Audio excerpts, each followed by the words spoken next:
રાજ્યનું ગોંડલ આમ તો સતત વિવાદો અને ચર્ચાનું કેન્દ્ર બનતું હોય છે. ફરી એક વખત ગોંડલ ચર્ચાનું કેન્દ્ર બન્યું છે, કારણ કે ત્યાં પ્રાંત અધિકારીની જગ્યા ખાલી પડી છે અને આ ખાલી જગ્યા પર એક એવા જાબાજ અધિકારીની નિમણૂકને લઈને અત્યારે માંગ ઉઠી છે. કારણ કે આમ તો જોઈએ કે નિર્લિપ્ત રાય છે, જ્યારથી રેન્જ આઈજી તરીકે આવ્યા છે ત્યારથી તેમણે ગોંડલનો આખો વિસ્તાર છે ત્યાં સપાટો બોલાવવાની શરૂઆત કરી દીધી હતી.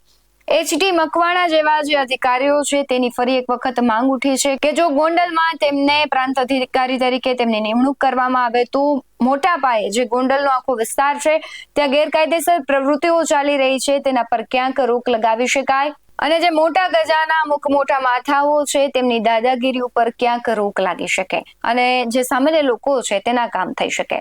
નમસ્કાર, ગુજરાત BS9 TV ન્યૂઝમાં આપની સાથે હું છું ભગવતી વિશાવડિયા. ગોંડલમાં ખાલી પડેલી પ્રાંત અધિકારી એટલે કે ડેપ્યુટી કલેક્ટરની જગ્યાને લઈને રાજકારણ અત્યારે ચરમસીમાએ પહોંચ્યું છે. ગોંડલ તાલુકા કોંગ્રેસ સમિતિએ સીધો રાજ્યના મુખ્યમંત્રી ભૂપેન્દ્ર પટેલને એક સણસણતો પત્ર લખીને બળતામાં ઘી હોંબ્યું છે. કોંગ્રેસનો આક્ષેપ છે કે ગોંડલમાં માત્ર અમુક રાજકીય નેતાઓના માનીતા અધિકારીઓ જ મુકાય છે, ત્યારે પ્રજાના માનસમાંથી આ છાપ ભૂંસવા માટે કોઈ કડક અને નિષ્પક્ષ અધિકારી મૂકવાની પ્રબળ માંગ કરાય છે. પત્રમાં ખનીજ ચોરીથી લઈને ડુપ્લિકેટ ડીઝલ સુધીના કાળા કારોબારનું કાચું ચિઠ્ઠું ખોલવામાં આવ્યું છે.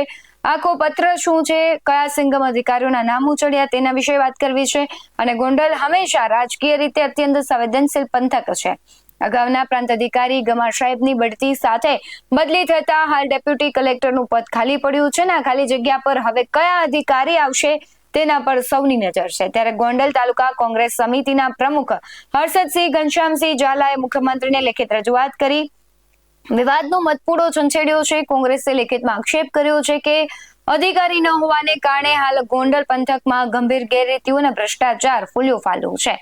મુખ્યમંત્રીને મોકલેલા પત્રમાં કોંગ્રેસે ગોંડલમાં ચાલતા 5 મોટા કાળા કારોબાર તરફ સીધું ધ્યાન દોર્યું છે. પહેલું છે ગોંડલમાંથી ખુલ્લેઆમ અને બેફામ ચાલતી ખનીજ ચોરી. બીજું છે ગેરકાયદેસર અને જોખમી ડુપ્લિકેટ ડીઝલ એટલે કે LDO નું થઈ રહેલું વેચાણ.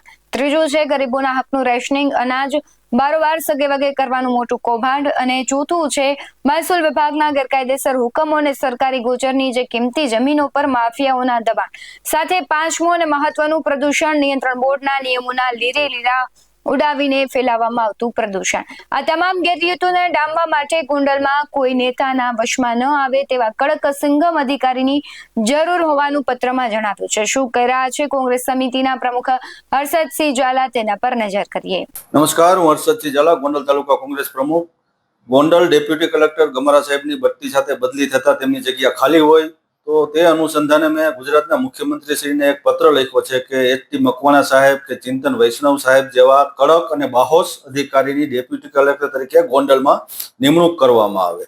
એનું કારણ એ છે કે ગોંડલ સંવેદનશીલ વિસ્તાર તરીકે જાણીતો છે અને ગોંડલમાં ખાણ ખનીજની ચોરી, ડુપ્લિકેટ ડીઝલ, LDO, રેશનિંગના જથ્થાનું બારોબાર વેચાણ, ગૌચરની જમીનની બિનકાયદેસર રીતે ફાળવણી અને પ્રદૂષણ સહિતના ઘણા પ્રશ્નો છે જે અત્યાર સુધી ઉકેલ એનો આવ્યો નથી. એને આખાડા કાન કરવામાં આવે છે. જો આવા કડક અને નિષ્ઠાવાન અધિકારીની ગોંડલમાં એકવાર નિમણૂક થાય તો ગોંડલ પંથકમાં આવી ચાલતી બિનકાયદેસર ને ગેરકાયદેસર પ્રવૃત્તિઓ પર ઘણી લગામ લાગી શકે એમ. જેવી રીતે પોલીસમાં રેન્જ આઈજી તરીકે નિલીપરાય સાહેબની નિમણૂક કરી એવી જ રીતે ગોંડલ ડેપ્યુટી કલેક્ટર તરીકે પણ એક કડક અને બાહોશ અધિકારીની નિમણૂક કરવામાં આવે. નહીતર અહીંયા તો ગોંડલમાં તો આમ પ્રજામાં એવી માન્યતા છે કે સ્થાનિક આગેવાનોની જે લાગણી અને માગણી સંતોષે એવા અધિકારીની અહીંયા નિમણૂક થાય છે. આની પહેલા જે 2-3 અધિકારી આવ્યા એવી રીતે એમને સેટિંગથી ગોઠવીને જ અહીંયા મૂકવામાં આવે છે. અને આ વખતે અમને એવી પણ માહિતી મળી છે કે આ વખતે પણ એક અધિકારી અહીંયા થોડા દિવસ પહેલા આવી ગયા, મુલાકાત લઈ ગયા અને કહી ગયા કે તમે કહેશો તેમ અમે કરશું. એટલે એની ભલામણ ગાંધીનગર સુધી થવાની ચાલુ થઈ ગઈ છે. એટલે મુખ્યમંત્રી સાહેબને વિનંતી કરવાનું કારણ એક જ કે જો આવા અધિકારી સેટિંગ વાળા અધિકારી આવશે તો પછી પાછા સામાન્ય પ્રજા માટે કામ કરવું મુશ્કેલ છે. અમુક ખાસ લોકોના જ કામ થશે. એના માટે મેં મુખ્યમંત્રીશ્રીને વિનંતી કરી છે કે આવા કડક અને બાહોશ અધિકારીની નિમણૂક કરવામાં આવે. જોઈએ હવે ગુજરાતના મુદ્દુ અને મક્કમ મુખ્યમંત્રી અમારી લાગણી અને માગણીને ધ્યાનમાં લે છે કે જેવી રીતે દર વખતે ચાલે છે એમ સ્થાનિક આગેવાનોના માનીતા અધિકારી આવે છે. જય હિન્દ, જય ભારત. આ પત્રમાં કોંગ્રેસ પ્રમુખે એક એવું ઉદાહરણ આપ્યું જેની અત્યારે ભારે ચર્ચા જાગી છે. પત્રમાં લખાયું છે કે જેવી રીતે પોલીસ વિભાગમાં કડકાઈ લાવવામાં રાજકોટ રેન્જ આઈજી તરીકે કડક આઈપીએસ અધિકારી નિર્લિપ્ત રાયની નિમણૂક કરવામાં આવી છે, બરાબર એવી જ રીતે મહેસૂલી પ્રક્રિયાની બેદરકારીઓ અને માફિયાઓને નાથવા માટે કડક ડેપ્યુટી કલેક્ટર જોઈએ. કોંગ્રેસે સીધા બે બાહોશ અધિકારીઓના નામ પણ સજેસ્ટ કર્યા છે, જેમાં ચોટીલાના પ્રાંત અધિકારી એચડી મકવાણા અથવા ચિંતન વૈષ્ણવ જેવા પ્રામાણિક અધિકારીઓને ગોંડલની જવાબદારી સોંપવા માંગ કરાય છે. આ પત્ર માત્ર મુખ્યમંત્રીને જ નહીં પણ મહેસૂલ મંત્રી અને મહેસૂલ સચિવને પણ મોકલવામાં આવ્યું છે. હવે જોવાનું એ રહેશે કે સરકાર કોંગ્રેસના પત્રને રાજકીય સ્ટન્ટ ગણીને ફગાવી દે છે કે પછી ખરેખર ગોંડલની જનતા માટે કોઈ કડક અને નિષ્પક્ષ અધિકારીની નિમણૂક કરે છે. ત્યારે આ બધી ઘટનાઓને જોતા સવાલ એ થઈ રહ્યા છે કે શું ગોંડલની જનતામાં વ્યાપેલી એ ચર્ચા સાચી છે કે માત્ર રાજકીય નેતાઓના ઇશારે ચાલતા અધિકારીઓ જ ટકી શકે છે? કોંગ્રેસે પત્રમાં જ ખનીજ ચોરી અને ડુપ્લિકેટ ડીઝલના ગંભીર આક્ષેપો કર્યા છે, તેના પર સ્થાનિક તંત્ર કેમ મૂંઝાવીને બેઠું છે? શું મુખ્યમંત્રી ભૂપેન્દ્ર પટેલ ગોંડલ જેવા સંવેદનશીલ વિસ્તારમાં કોઈ નિષ્પક્ષ અધિકારીને મૂકીને માફિયા ઉપર સપાટો બોલાવશે કે કેમ, તે આગામી સમય બતાવશે. પરંતુ આ ઘટનાઓને લઈને તમારું શું માનવું છે કમેન્ટમાં જરૂરથી જણાવજો.